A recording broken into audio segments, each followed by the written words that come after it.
We delight in paintings and drawings for what they show and what they mean, for sure, but also for what we can see about how they were made, the marks, the layers, and the textures of the media itself, even when there's no content or meaning.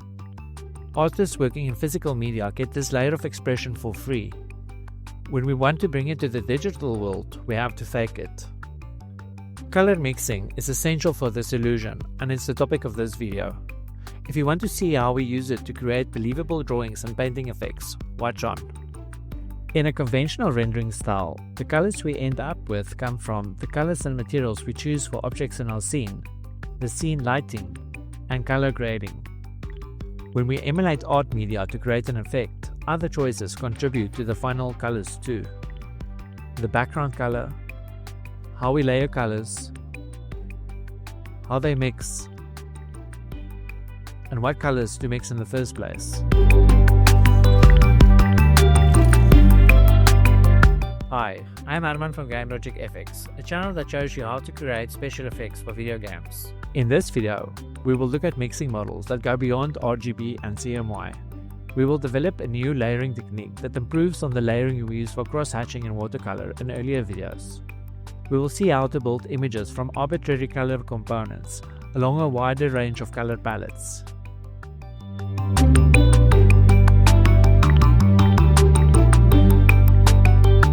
Normally, we try to find games that use the techniques that we talk about, but this time we couldn't find games that use interesting mixing models. If you know of any, please let us know in the comments. The additive model is the way light mixes. This model is used for digital color processing and computer graphics. You probably know very well how it works.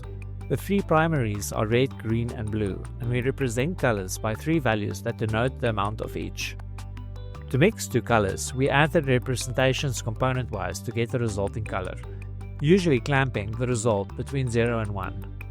We use this model for dithering, and it works because pixels are tiny light sources. When we draw or paint, colors do not mix additively. But on computers, we are not bound by reality, and we can create interesting effects combining this model with paint or hatching. Transparent inks mix using a subtractive model. We use this model to mix layers of watercolor. Because watercolor is transparent, it is a fair approximation. The three primaries are cyan, magenta, and yellow. We can convert RGB colors to this representation by subtracting the components from 1. To mix two colors, we simply add the CMY components, clamping the results between 0 and 1. To render it, we invert the color again to get the RGB representation.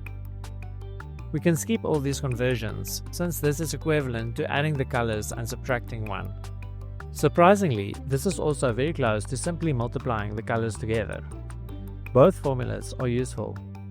The first one makes it easy to support both additive and subtractive mixing models using essentially the same code. We just invert before and after. The second one is useful since multiplication is a native blend mode in shaders, so we can blend layers cleanly and efficiently using multiple passes. Besides watercolor, we can use this model to mimic markers, ink, and colored pencils. Linear interpolation, or lerp, is another strategy to mix colors, one you probably used often in a variety of situations. This is the way colors mix when blurring. It's a fair approximation of mixing many color pairs in opaque media. In the watercolor effect, where we use CMY color model, layers were built from primary colors. We could calculate the amount directly from components in the color vector, using multiple layers for primary color if we wanted to. This does not work when we lerp colors together. So how do we decompose an image into layers to lerp together? Here is one scheme. Each layer is drawn in a single color we can choose freely. The final result will only have colors inside the convex hull of the layer colors in the color space. To make it possible to get any color in the final result, we should choose the 8 corners of the color cube. But we can get useful and interesting effects with other combinations. To build the layers, we start by assigning the background color to the result. We iterate over each layer color, calculate the lerp amount to use, and then lerp the result with the layer color in this amount, and assign it to the result. To calculate the lerp value to use, we minimize the squared distance between the resulting color and the desired color. the color of the image we are rendering. Using this, you can derive with a bit of vector algebra and calculus where the minimum is reached. This value of t gives us the color closest to the desired color after the lerp. To make the image resemble the drawing, we multiply the lerp value with a hatching texture, which we resample at a new angle and offset for each layer. We also introduce a factor that allows us to control the hatch strength, so we can compensate for the difference in hatch density or layer count. Here are a few examples that use different hatch textures. The state-of-the-art mixing formulation is the Kubilka-Munck model. This model represents color using two spectra, one for absorption and one for scattering.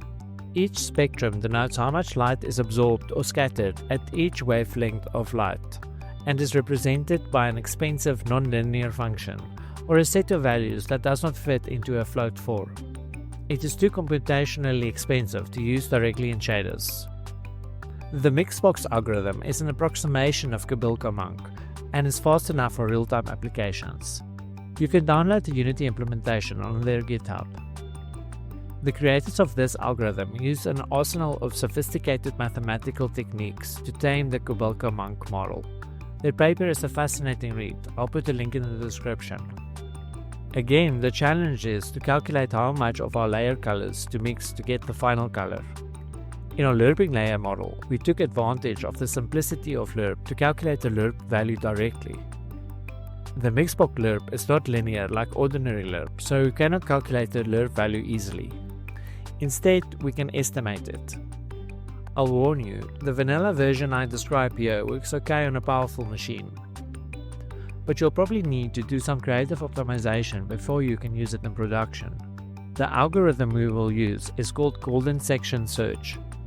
It is used to find the minimum value of smooth functions. Many other methods require you to have the derivative, which we don't have. Golden section search does not need it. Color mixing is smooth, so the error that we are trying to minimize will be smooth too, so this algorithm is appropriate to use. It is simple, it works a bit like binary search. Binary search works by maintaining an ever-decreasing interval that contains the value that we're looking for, and we stop when the interval is small enough. Golden section search maintains two adjacent intervals, which together become smaller, so that the minimum is always in one of them. We stop when their combined size is small enough. In each step, we have the function calculated at three values that flank the two intervals. We calculate a fourth value somewhere between them. Of those four, we choose the three that have the lowest function values. How we choose the fourth value does not affect the algorithm's operation, as long as it is in the bigger of the two intervals. The one easy way is to simply split the biggest interval in half, useful if you need to implement the algorithm from memory. However, the most efficient split is given by this formula, where phi is the golden ratio. This is where the name golden section search comes from. In our shader implementation, instead of stopping when we get close enough, we simply run the algorithm for a fixed number of iterations. The difference between 4 and 5 iterations is negligible, but you can even get away with 3. There is a link in the description if you want more detail on how this algorithm works. It is a very useful optimization technique that can be applied to many problems. It is worth mastering it. The beauty of estimating the amounts in this way is that it does not depend on the mixing model. It works for any mixing model, provided the mixing is smooth and you only have one local minimum between any two colors. If you make a game with alien paints that mix in a strange but smooth way, you can still figure out how much of each color you need to make the color you want using golden section search. I used a bunch of tools to really see how the mixing technology works. Mixing circles help me see whether the model follows the basic rules I expect. They're also helpful to see how the mixing rules are affected if you apply further color transformations. A mixing grid shows more colored pairs to help understand more specific interactions and harmonies. A mixing triangle shows continuous mixing. Mistakes with the alpha channel calculations and brush or hatch textures can confuse you to think the mixing logic is wrong. Gritty brush or hatch textures can confuse results because they introduce dithering effects that can alter the way colors look. Therefore, test how your image is composed from mixing without using the hatch or brush textures. You can develop a specialized shader for this, or simply use a black texture for the hatch or brush mark. The specialized shader is useful in other contexts too.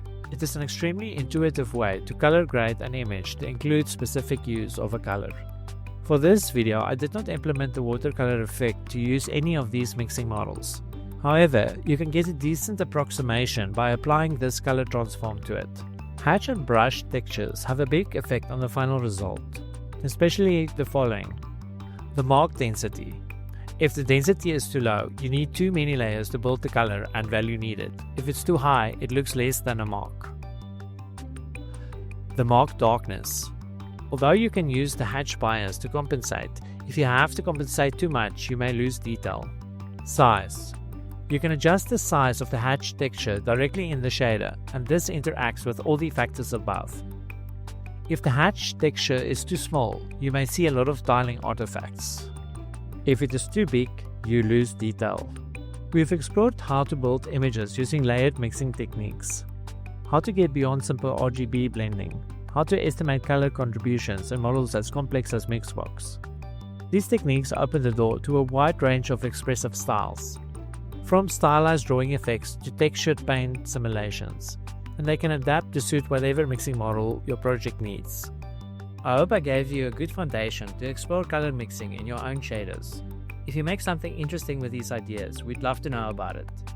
If you enjoyed this video, please give it a like and subscribe if you haven't already. We have more experiments and techniques coming up. Hit the bell so you can get notified when the next one drops. Thanks for watching, see you next time.